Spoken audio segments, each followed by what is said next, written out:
Well, my 3 reasons I hate my husband that grew into 5 reasons I hate my husband, all tongue in cheek, you know. Last week we covered sleep, and that kind of bleeds into this week's topic, which is weight. And boy, oh boy, does he make me mad. He could eat anything, chips, pie, an entire loaf of bread, and he still looks like he's in his 20s. Me, I look at a donut and gain 5 pounds. Not eat it. Just look at it. Seriously, it's sorcery.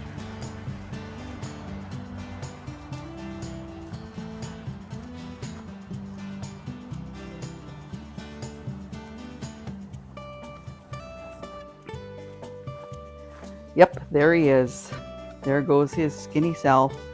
Him with his endless metabolism, and my body after 60 with the menopause, the lack of hormones, slower metabolism. If I ate like him, I'd need a crane to get out of my house. It's a good thing that he's such a sweetheart, because that list of why I hate him, that weight thing is a huge one for me. Basically, my body thinks I'm in survival mode and hoards donuts like they're gold bullion. I don't know if it's just my... But there seemed to have been less fish jumping tonight. Uh-oh. So Maybe they caught 50,000 of them already. that off a lot more. Probably. I've seen them at least twice before, circling in that, but no fish. But yesterday I saw them with the fish flying home. An osprey.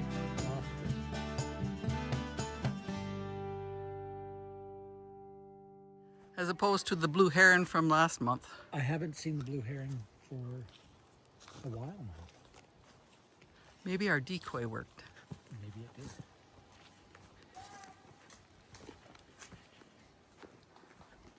With ospreys, they suggest nets and that over the pond, but Yeah, we're not going to do that. that'll make it kind of look ugly.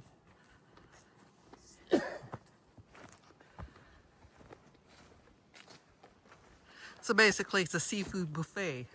Yeah, so I'll have to do more research to see if there's any other deterrents for ospreys fishing in your pond. Hello there. It's been quite the week, and it brings to mind yet another reason on my list of why I hate my husband, and it has to do with gaining weight over the years, especially gaining weight after 60. Now, I always struggled with it, or at least I thought I always struggled with it. And I think a lot of women can feel this, how at this age you look back to the shape you were in when you were, I don't know, 16 or 25 or 40 even, back when you thought you were so huge and you were just struggling to get the pounds off. And now you're looking back going, geez, I was in pretty good shape and I wish that I was back to that shape again. But I have a husband who can eat anything. We went to our new Mr. Mike's in town, and this was what Owen got to eat. I certainly could not do that. And he still stays very svelte, very, slim figured there. And it's very aggravating. This is kind of like what my food needs to look like as opposed to Owen's. Now, when I was 50, 10 years ago, I was quite slender. And through family issues and lots of stress, I put on a whole lot of weight. I got all the way up to 202.8 pounds, and that just gave me a heart attack.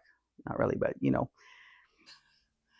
And this week was a mixed bag of a lot of fun things and a lot of, well, one really stressful thing. And one of the reasons that I struggle with my weight has to do with stress. I'm a stress eater. I just kind of spiral and lose control on my resolve when I'm deep in a bit of a depression or frustration or whatever it is. Anyway, this week I had my son reach out to me, and when he reaches out, he's always desperate, right? He's a middle-aged man. He's 39.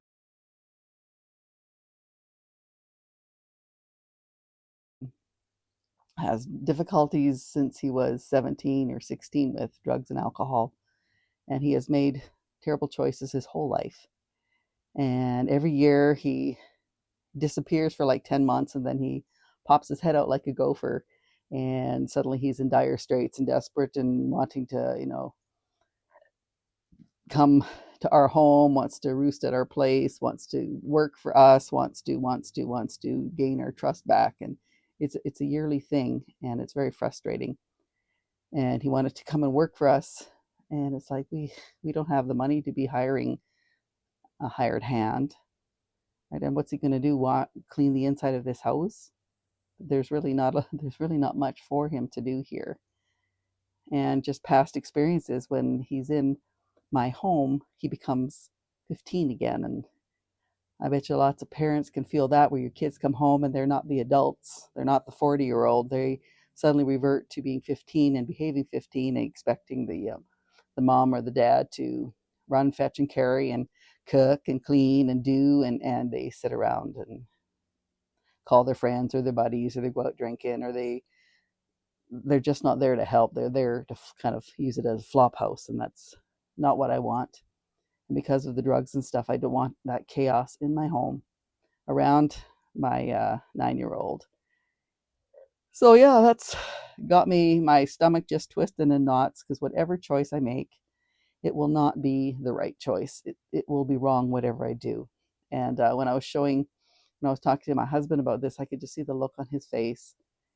I mean, if I said, sure, come on, come here, and we'll give you money to, I don't know, mow the lawn, he would have done it. But the look on his face was almost a desperation that it not happen. And well, I was feeling similarly, so I did send a message saying that the best bet he can do is to perhaps call his grandparents and do some fall work for them on the farm, because they're very elderly. Dad can't do a whole lot, and perhaps he could work there, but there's really not much here. He doesn't have a car. He doesn't have a driver's license. He would be stranded out in the country at our place, and that isn't good for us. That isn't good for him.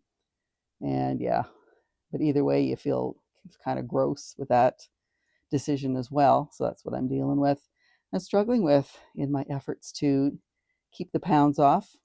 I started intermittent fasting. I started dropping the carbs, upping the proteins and the fats, uh, just after my 60th birthday at the beginning of May. And in that time, I've lost 30 pounds.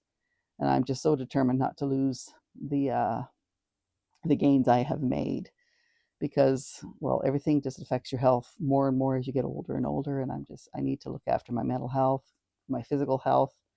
And this is a huge one, is how do you handle your adult child who just doesn't get his shit together, poop in a group or whatever one can say without getting bleeped, and just keeps being 17 forever and making those kind of decisions. And it's hard. And if you say anything wrong, well, then the kids are pissed off.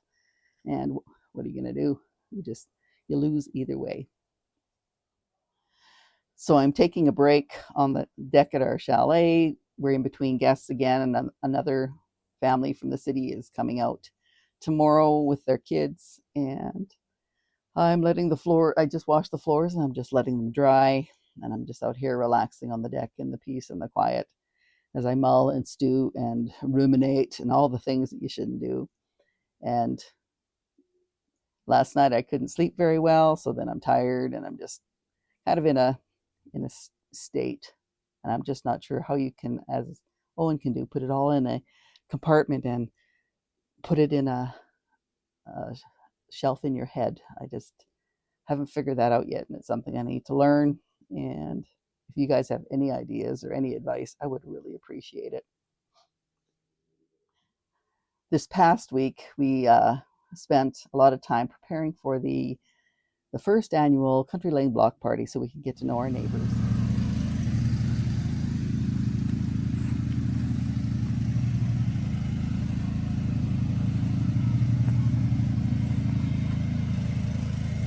We worked hard to mow and make the area all the way around our fish pond look very pretty. And Owen had built that lovely fence all the way around it because of the horses we were going to get, and we do have, and we didn't want them to accidentally fall into the pond, because without it would be death sentence. So yeah, it's just a lovely little walk around the lake.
Yep.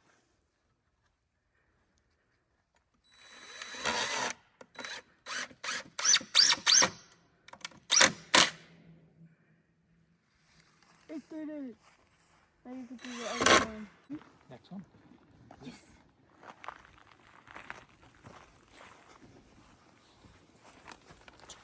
Chicken tikka.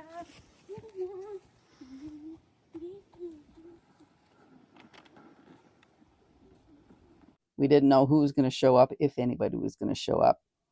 Found out at the last minute that the guests who were supposed to leave the chalet at 11 o'clock the Sunday, the day of, wanted to extend their day, and they were heavy into privacy. They were very picky about it. They wanted to come across to our homestead and fish and feed the fish, but they didn't want us around at all. They just wanted to be total privacy, and trying to get them to understand that their privacy is up the acreage with the chalet that's here. That's a working homestead, and sometimes we're out there having to, I don't know, work. But the day they wanted to come fishing was when we had all the guests there, and I couldn't guarantee them that the guests would be gone by the time they decided to come over. So it was with that understanding that they did come out at 7 o'clock and do their little fishing, and they left notes saying how happy they were with the place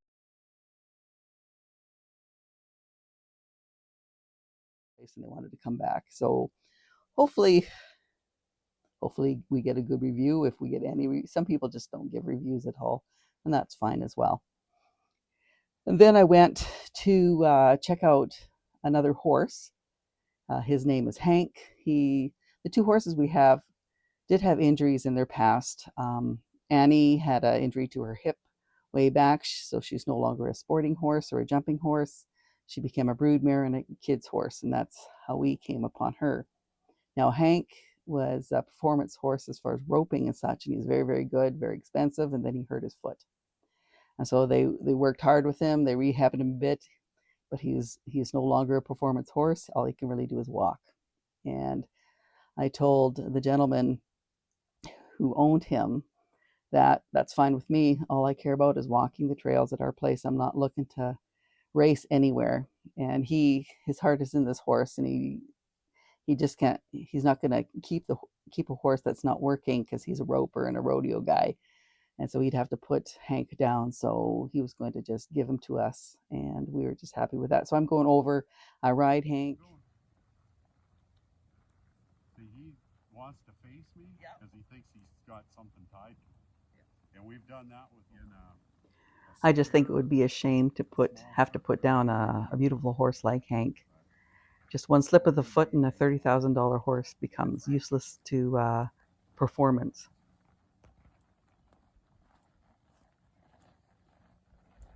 Hello, Miss Judy.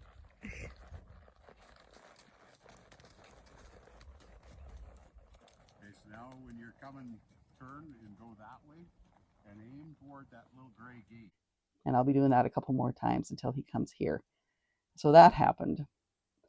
And then the day of the block party on Sunday, it was quite nice. I mean, we had half the neighbors come in. It was a nice group. The free-flowing conversation, it was really great. People got to get to know each other. The only ones that caught fish were the little kids with the little tiny kitty rods. The adults with their fancy-ass rods didn't catch a thing. We scared all the fish over here. I got a fish. I told you, Logan, we scared all the fish over here. First time in my life. You want to keep them or do you want to let You've go? only been fishing twice, so your odds are pretty good. That's pretty cool, dude. Big end, chill fish, never eating. And then small end is the best area to go. I told Logan to walk take through it. the gloves down. Hold that. I'm pretty sure he thinks the bobber is the same. Okay. Hello. No, because we'll set. Because your daughter wanted to eat a fish. Yeah, my daughter did want to eat So a fish. we'll- She we'll- knows I'll- nothing about eating a fish. I'll gut this one and get it ready for her. You can take it home to her. And then let's see here. The next day was Monday, and I hit the road in the morning and went up to see my friend Lynn. It was just wonderful because it worked out. We managed to connect on that day, and it was just such a nice time to visit with her and to spend some time with my longest friend I have in my life right now. She's just a sweetheart. And let's see. Owen continues to work on the sewer issues. He took the skid steer and dug as deep as he could with it on the other end of it where it flows out into the bush, and just trying to find out where it cracked. And he did find one spot, but today he has to dig deeper to find where it's leaking. So it's a challenge, and we're hoping that we don't have to spend a great big fortune on that, but who knows, right?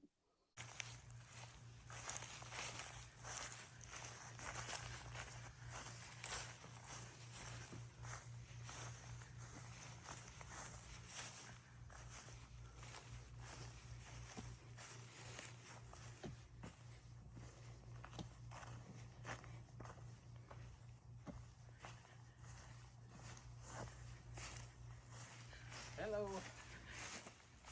Well, I found the break. Oh, good. So it broke here, but I'm not sure where the hole might be in the black discharge line. Okay. So I just want to dig down further. I don't think I can get any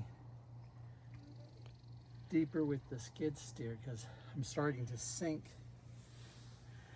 because I'm getting towards close to that water line. Right. And I don't want to Go into the drink. I don't want to get stuck, and I could probably slope it a little bit more to give me a better angle, but I'll see what I can do. I'll dig down this white pipe a little bit more and cut it off, and then see if I can see where the break is in the black line. Okay. So that's the joys of living on an acreage. I'm thinking it's this hard work that keeps him slim, though, too. And I had to go at a nice big long sloping in order to get in here, because I would have never been able to dig straight down with the skid steer. Nope. And our excavator is at rest.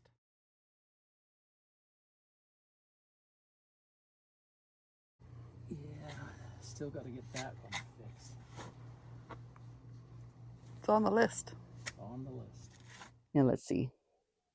And the other thing was the messages from my son and getting myself all twisted in all that. And I just can't make his crisis my emergency. I have to look after our family that's here.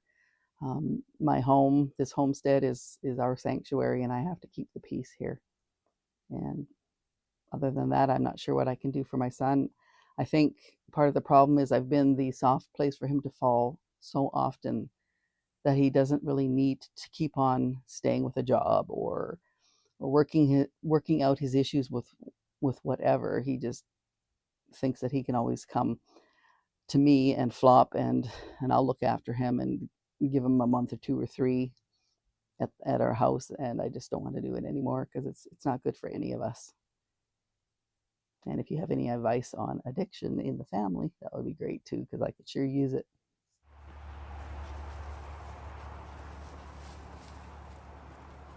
Now, this particular trail that we have in our forest, we call it Rocky Road because we learned that it was, at some point in our past, the main road that went through to go to the town of Rocky. We just happened to have it in our forest, so Rocky Road.